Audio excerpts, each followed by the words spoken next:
नमस्कार दोस्तों, स्वागत है आपके अपने परिवार टीचिंग बाई रोजगार विद अंकित। मेरा नाम शोभित और आपके बीच उपस्थित हूँ मैथमेटिक्स की एक बहुत छोटी सी वीडियो जिसमें हम बात करते हैं वन कॉन्सेप्ट वन वीडियो की।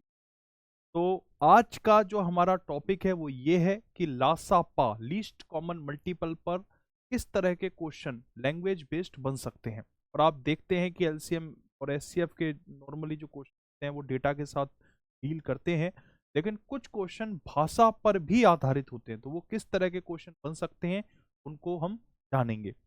तो हम क्वेश्चन पर आए उससे पहले मैं एक बार आपको बेसिक बताना चाहूंगा कि जो एलसीएम होता है, जिसे हम लीस्ट कॉमन मल्टीपल कहते हैं, एलसीएम से हम कहेंगे साथियों लीस्ट कॉमन मल्टीपल। अगर मैं इसे हिंदी में कहूं तो हिंदी में कहा जाएगा लघुत्तम समापवर्त्य। ये जो समापवर्त्य है ना, ये शब्द आता है समधन अपवर्त से, समधन अपवर्त। और ये जो वर्ड है अपवर्त, इसका मतलब होता है साथियों मल्टीपल्स, मल्टीपल। अब ये मल्टीपल का मतलब होता है गुणज, मल्टीपल का मतलब गुणज। अब ये गुणज क्या होते हैं? इस दुनिया के अंदर दो से कटने वाली कोई भी संख्या है, यानी इस दुनिया के अंदर हर वो संख्या जो दो के पहाड़े में आती है, दो के टेबल में आती है, उसे हम दो का अपवर्त कहते हैं, दो का हम उसे मल्टीपल कहेंगे। और सिर्फ दो ही नहीं, कोई भी नंबर, जैसे मैं आपसे कहूं 175, क्या ये 5 से डिविजिबल है? हाँ है। तो 175 5 का मल्टीपल है। क्या एक मल्टीपल कई संख्याओं का मल्टीपल हो सकता है? बिल्कुल हो सकता है। 175 सिर्फ 5 से ही नहीं, ये 25 से भी डिविजिबल है। तो मैं कहूंगा कि 175 आपका एक ऐसा नंबर होगा साथियों तो 5 के साथ साथ 25 का भी मल्टीपल हो जाएगा। अगर मैं 35 का पहाड़ा पढ़ूं तो 35 चौके 170 और 35 पंजे 175 होते हैं। तो 175 5 और 25 के साथ साथ 35 यानी 35 का भी एक मल्टीपल है। साथियों, अगर मेरे पास तीन नंबर हैं, जैसे एक है 10, एक है 20 और एक है 30, और मुझे इन तीनों नंबर्स का एक एलसीएम चाहिए, एलसीएम चाहिए, तो मैं एक ऐसा छोटे से छोटे नंबर को खोजूंगा जो कि 10 20 30 से कट जाए। एलसीएम का मतलब ये होता है लीस्ट कॉमन मल्टीपल, यानी लीस्ट मतलब छोटे से छोटा, कॉमन मल्टीपल यानी एक ऐसा छोटे से छोटा नंबर जो 10 के भी पहाड़े में आता हो, 20 के भी पहाड़े में आता हो और 30 के भी टेबल यानी कि पहाड़े में आता हो। एक ऐसा छोटे से छोटा नंबर जो 10 20 30 से कट जाए। प्यारे बच्चों, ऐसा नंबर 60 हो सकता है।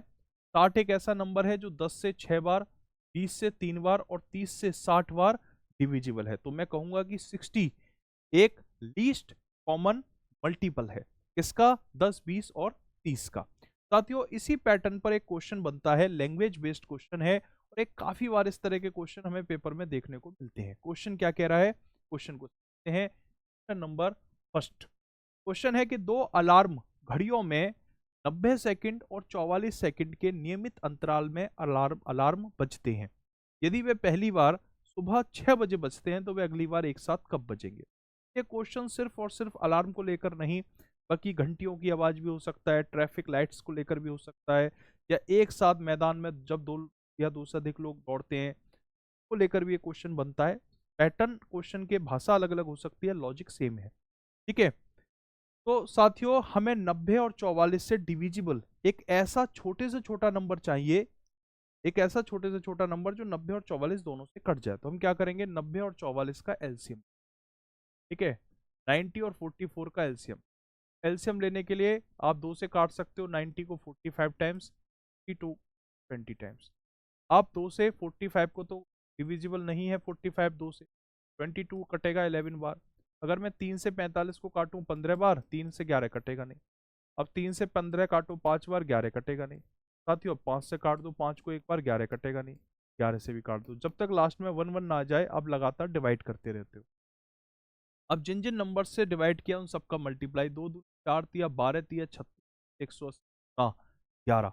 साथियों, 180 में अगर मैं 11 से मल्टीप्लाई कर दूं तो मुझे एलसीएम मिल जाएगा, और जो एलसीएम 90 और 44 का होगा। तो 90 और 44 का एलसीएम क्या है? 180 11। 180 गुणा 11 मतलब 1980 हो गया। तो प्रत्येक 1980 सेकंड पर दोनों अलार्म एक साथ बजेंगे। क्यों? क्योंकि 1980 180 गुणा 11 एक ऐसा छोटे से छोटा नंबर है साथियों जो 90 और 44 दोनों से कटता है। तो अगर दोनों अलार्म एक साथ सुबह 6 बजे बजे हैं तो अगली बार जो अलार्म बजेगा वो 1980 सेकंड बाद बजेगा। तो ये क्या है? 180 गुणा 11। अच्छा, क्वेश्चन जो हमारे सवाल जो दिया गया उसका आंसर मिनट में दिया गया है, 6:35, 6:36 मिनट, 6:34, 6:33। तो हम अपने क्वेश्चन का आंसर सेकंड में ना देके मिनट में देंगे। तो सेकंड को मिनट में कन्वर्ट करने के लिए साथियों, ठीक है, सेकंड को मिनट में कन्वर्ट करने के लिए इसमें लगा देंगे 60 से डिवाइड। तो ये जो सेकंड था अब ये मिनट में कन्वर्ट हो जाए। 0 से 0 काटेंगे, 6 से 18 काटेंगे 3 बार, 3 की गुणा 11 में करेंगे 33। साथियों 33 मिनट पर, हर 33 मिनट पर अलार्म एक साथ बजेंगे। तो अगर पहली बार एक साथ अलार्म 6 बजे बजे हैं तो अब जो नेक्स्ट टाइम अलार्म बजेगा, रिंग होगा, तो 6:33 पर होगा। तो ऑप्शन नंबर डी 6:33 PM इस क्वेश्चन का सटीक आंसर होगा। साथियों इसी पैटर्न पर एक क्वेश्चन ये है, ये क्वेश्चन पर second, two alarm clocks ring at regular intervals of 144 seconds and 120 seconds. If they ring together for the first time at 6 p.m., what will they ring together next time? तो हम 144 और 120 से divisible एक छोटा सा छोटा number देखेंगे। जैसे 2 से 144 72 बार, 120 60 बार। अगर मैं 2 से 72 काटूं तो 36 बार, 60 को काटता हूं तो 30 टाइम। ये होगा 18, ये होगा 15। अगेन 2 से काट सकते हैं 9 और 15। अब 3 से काट सकते हैं 3 और 5। अगेन 3 से काट सकते हैं 1 और 5। और अगेन 5 से साथियों उसको डिवाइड कर सकते हैं। ये हो जाएगा 1 और 1। 5 से काट 2 4 8 16 48 और 3। साथियों 48 3 144 और 144 में अगर मैं 5 से गुणा करूंगा ये हो जाएगा 144 मल्टीप्लाइड बाई 5। ये एलसीएम निकल कर आ जाएगा।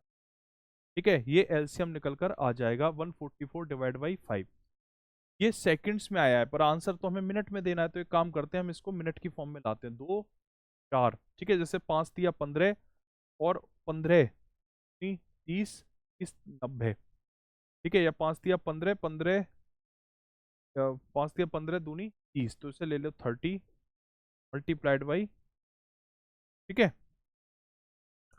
हमने 5 और 3 और 2 का मल्टीप्लाई किया, ठीक है, 5 और 3 15 दूनी 30।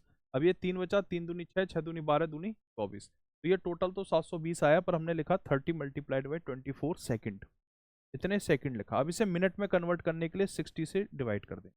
30 से 60 काटेंगे 2 बार, 2 से 24 काटेंगे 12 बार। तो ये जो सेकंड था ये अब कन्वर्ट हो जाएगा मिनट में। तो 6:12, ऑप्शन सी इस क्वेश्चन का सही आंसर हो, क्या हो जाएगा? 6:12। साथियों मैं ये उम्मीद करता हूँ कि वीडियो आपको पसंद आई होगी। इस वीडियो को लाइक एंड शेयर कर दीजिएगा और अगर आप नए हैं चैनल को सब्सक्राइब भी जरूर कीजिएगा। बहुत बहुत धन्यवाद।